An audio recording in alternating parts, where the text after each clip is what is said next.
Nii, tervitus siis ka minu poolt kõigile. Üks moment.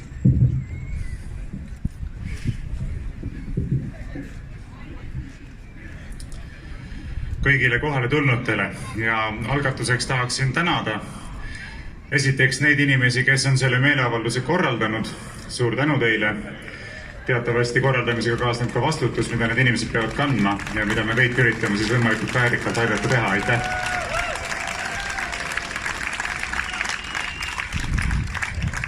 Teiseks loomulikult suur tänu kõikidele inimestele, kes on kohale tulnud. Et loomulikult võiks meid olla siin 5 või 10 korda rohkem, aga samal ajal ei maksa muretseda, eks ideaalide ees seismine ongi olnud alati vähemuse ülesanne, mitte kõikide inimeste huvi, olgugi et nende huvi seisneb selles, et need ideaalid alles jääksid. Aga oma sõnavõtus, mis ei ole sedavõrd pikk kui siin eelnevad vast, ma tahaksin peatuda siiski mõningatel olulistel momentidel ja need olulised momendid ma olen tähistanud 5 märksõnaga. Esiteks hirmutamine, teiseks propaganda, kolmandaks põhiõigused ja vabadused, neljandaks meeleavalduste lämmatamine ja 5. sõnavabaduse mahasurumine. Et kõigest siis järgemööda. Esiteks, mind teeb väga murelikuks see, mida me oleme näinud nüüd juba rohkem kui aasta aega.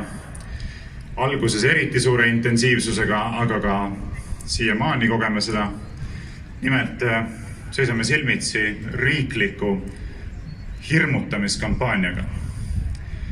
Kui me vaatame neid loosungeid, mida eelmisel kevadel pandi kõlama, mis tõsteti meie silme ette nii tänavatel, nii meedia vahendusel kui ka sotsiaalmeedia vahendusel, siis ma ei häbene nimetada neid loosungeid sõna otseses mõttes häbiväärseks. Ma kopeerisin ühe nendest loosungitest siia omale ekraanile ka. Võib-olla mäletate, kollase raami sees must taust, kollane tekst. Lähed välja, levitad viirust, püsi kodus. Ja all on siis hashtag koroonaviirus tapab.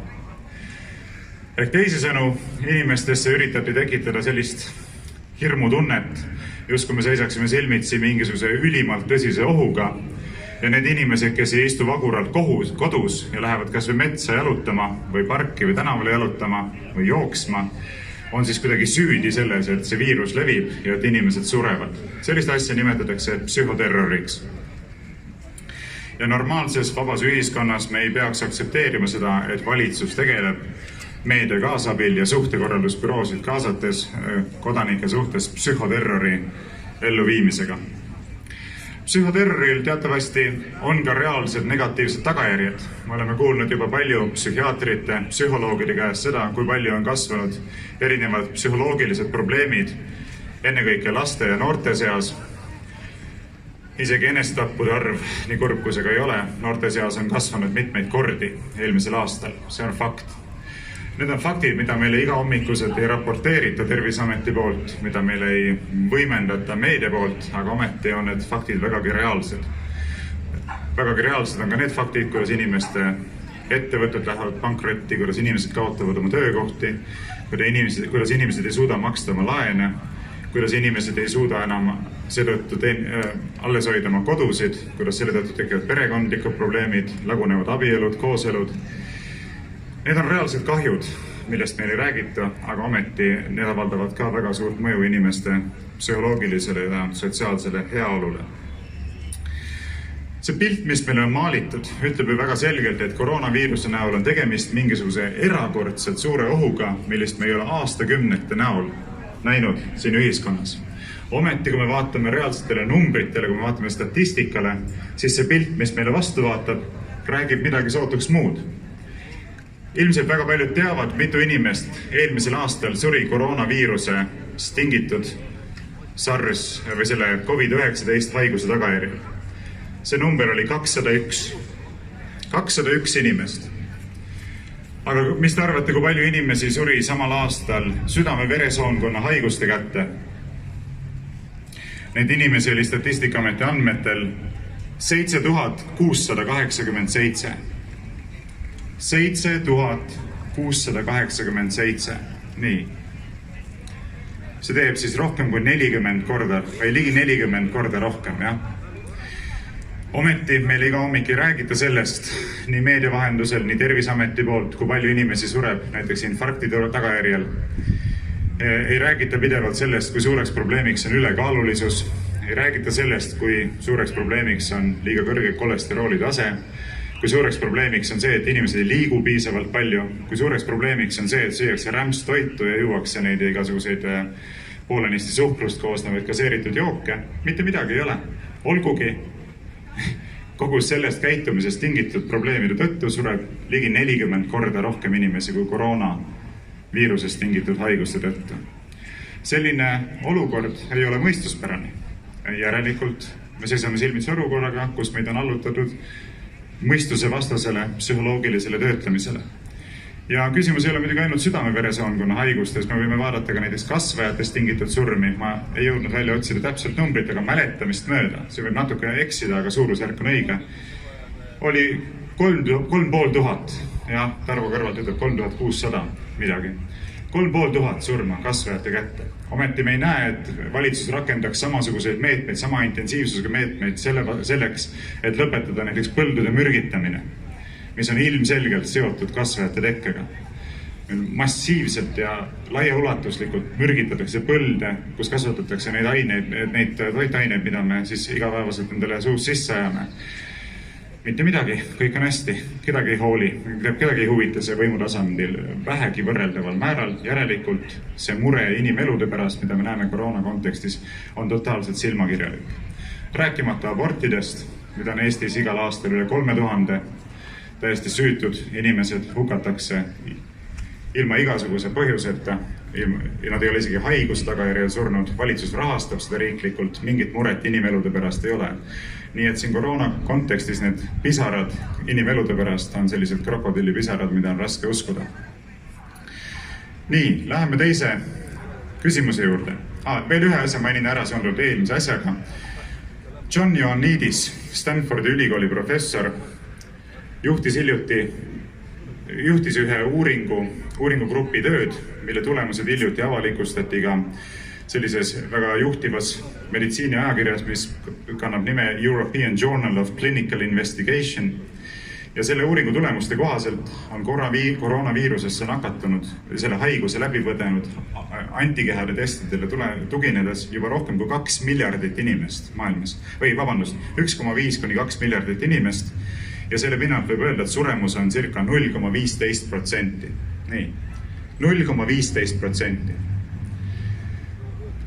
Kusjuures nooremate inimeste seas langeb see protsent veel drastiliselt isegi 10 kordi. Selle pinnalt võiksime samuti küsida, kas reaalselt on tõesti tegu väga ohtliku viirusega, mille leviku tõkestamiseks on põhjendatud rakendada nii ulatuslikke meetmeid, mida me ei ole mitte kunagi varem 21. sajandil näinud ühegi probleemiga võitlemiseks. Nii, teine punkt, lubamatu mõistuse varjutuslik propaganda. Osaliselt sai sellest juba räägitud, aga mis mind teeb murelikuks ja mis teeb meid kõiki kindlasti murelikuks on see, et me oleme näinud, et selle koroonakriisi, kui seda nii võib nimetada, algusest saati, on lahendusena hammerdatud ainult ühte asja. Mis selleks on? Vaktsiinid. Vaktsiinid, vaktsiinid, vaktsiinid, vaktsiinid, vaktsiinid. Nagu see oleks ainukene asi, mis võiks aidata meid kuidagi tagasi normaalsusesse pöörduda, olgugi et ammu on juba selge, et mingit pöördumist ei kavandatagi, vaid kavandatakse nii-öelda uut normaalsust, mis on kõike muud kui normaalne. Miks ei ole meile räägitud võrreldavas mahus sellest riiklike suurte propagandakampaaniate kaudu, kuidas tugevdada oma immuunsussüsteemi? Olete näinud selliseid kampaaniaid? Mina ei ole ühtegi sellist kampaaniat näinud, ometi on ju tegemist väga olulise asjaga. Väga olulise asjaga. Mina isiklikult näiteks usun, kui ma põdesin detsembri lõpus, jaanuari alguses koroonaviiruse läbi või selle haiguse läbi COVID-19, mida see koroonaviirus tekitab, siis see oli suhteliselt kerge. Meeldiv ei olnud, aga midagi hullu ka ei olnud. Olen põdenud grippi, see oli väga palju vastikum kogemus. Ja ma arvan, et see on paljuski tingitud sellest, et niipea kui see viiruse puhang tõusis, hakkasin mina võtma ja minu peres teised ka hakkasid võtma regulaarselt vitamiine. päris suurtes kogustes selleks, et tekitada hea valmisolek selle viirusega nakatumiseks ja selle haiguse läbipõdemiseks, mis ei ole mingisugune eriline suur probleem sellisel juhul. Ja ei olnudki. Mitte keegi meie perest ei põdenud seda eriti raskelt, aga ma arvan, et see ei ole juhuslik. Seda saab mõjutada ise, kui raskelt sa seda põed või ei põe. Aga millegipärast seda sõnumit me ei näe absoluutselt kõlama panduna valitsuse tasandil ega ka meedia tasandil. Mitte kedagi justkui huvita, et inimestel oleks võimalikult hea valmisolek, mitte ainult selle viirusega toime tulemiseks, vaid ka kõik võimalike muude viiruste ja tervisehädadega toime tulemiseks. Nii, seda esiteks. Ja teiseks, samuti, mida me ju ei ole näinud seda, et propageeritaks teadmist, kuidas haigestudes võimalikult tõhusat ravi rakendada kodus. Väga paljud arstid maailmas, kaasa arvatud Itaalia arstid, Ameerika Ühendriikides, paljud arstid on öelnud, et kui rakendada tõhusaid raviprotokolle, millest Eestis on rääkinud kõige kõlavamalt,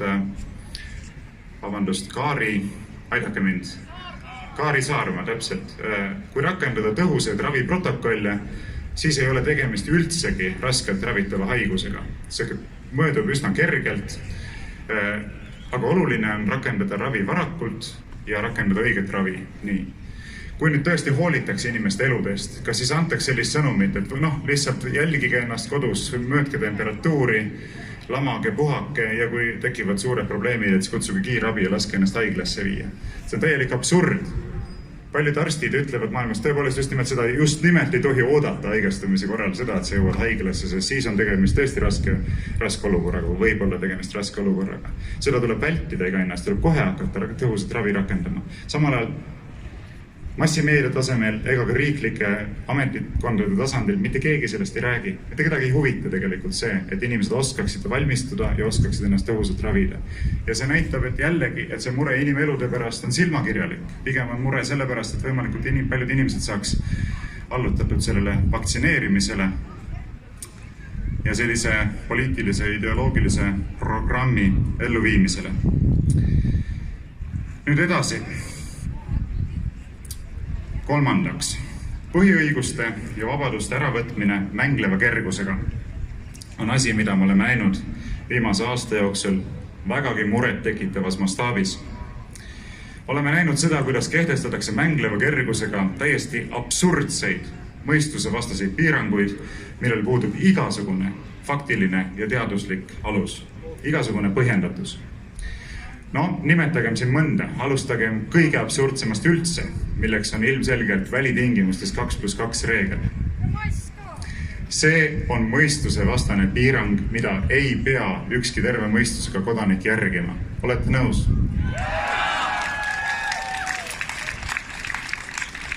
Mina ei saa mitte kuidagi nõustuda nendega, kes ütlevad, et kui keegi soovib mingisuguseid piiranguid vaidlustada, siis tuleb seda teha kohtus, aga kui need on kehtestatud, siis tuleb neid igal juhul järgida. Sellega võib nõustuda teatud määral, aga mitte absoluutselt. Kui me räägime ilmselgelt põhjendamatutest ja mõistusevastastest piirangutest, siis nendele ei tule alluda ja neid ei tule järgida. See on vaba kodaniku mentaliteedi baasveendumus. Ja sellest me ei tohi lahti ütelda. See on tohutult oluline.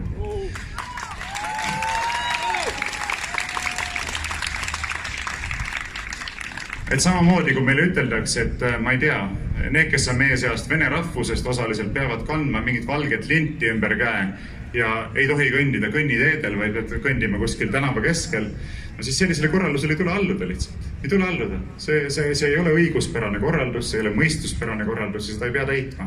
Samamoodi ei pea täitma sellist olukorda, et kujutage ette, me võime siin näiteks omavahel kodus kohtuda viiekesti, juua kohvi, süüa koos õhtusööki ja nüüd mõtleme, et lähme õue jalutama tänavale. Ja siis tullakse meile juurde tehakse trahvi, te rikute 2+2 reegliteks. See on täielik absurd lihtsalt. Nii. Ja ma veel kord toonitan seda. Olgem selles suhtes väga valvsad, sest üks suurimaid ohte, mida mina siin näen, ongi see, kui kodanikkond harjutatakse ära mõttega, et te peate alluma põhjendamatutele korraldustele. 2+2 reegel on väike asi sellega võrreldes.